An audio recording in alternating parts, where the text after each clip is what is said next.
Only on 10, a bomb believed to have been planted by Colombia's last remaining guerrilla group injured at least a dozen people last week. The National Liberation Army enforced an armed strike in many parts of the country to show they retain influence ahead of elections there this month. Local 10's Cody Weddle has our one and only exclusive report. Well, one group that monitors violence here documented 56 cases of aggressions perpetrated by the National Liberation Army here last week. Those were actions like roadblocks and public patrols of guerrilla fighters. It puts this country's peace accords into further doubt. President Iván Duque has denied his government has attempted to sabotage those accords despite his prior objections. Following a similar trend in the U.S., the craft beer industry in major Latin American cities has exploded in recent years.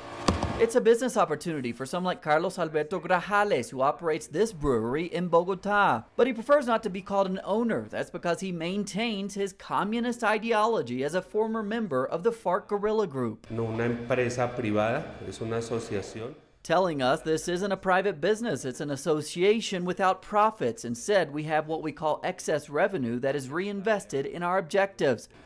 22 of the 24 workers here come from guerrilla ranks, and the project serves as a success story of the country's 2016 peace accords. But the overall success of that process has come even further into question this year. Attacks like this bombing of a military base last year becoming more common. In April, we visited these camps on the Venezuelan border where hundreds had fled fighting. The conflicts there have intensified. We sat down with Rodrigo Granda, a leader of the former guerrillas political party called Comunes. Para ser trizas, el acuerdo de paz de La Habana.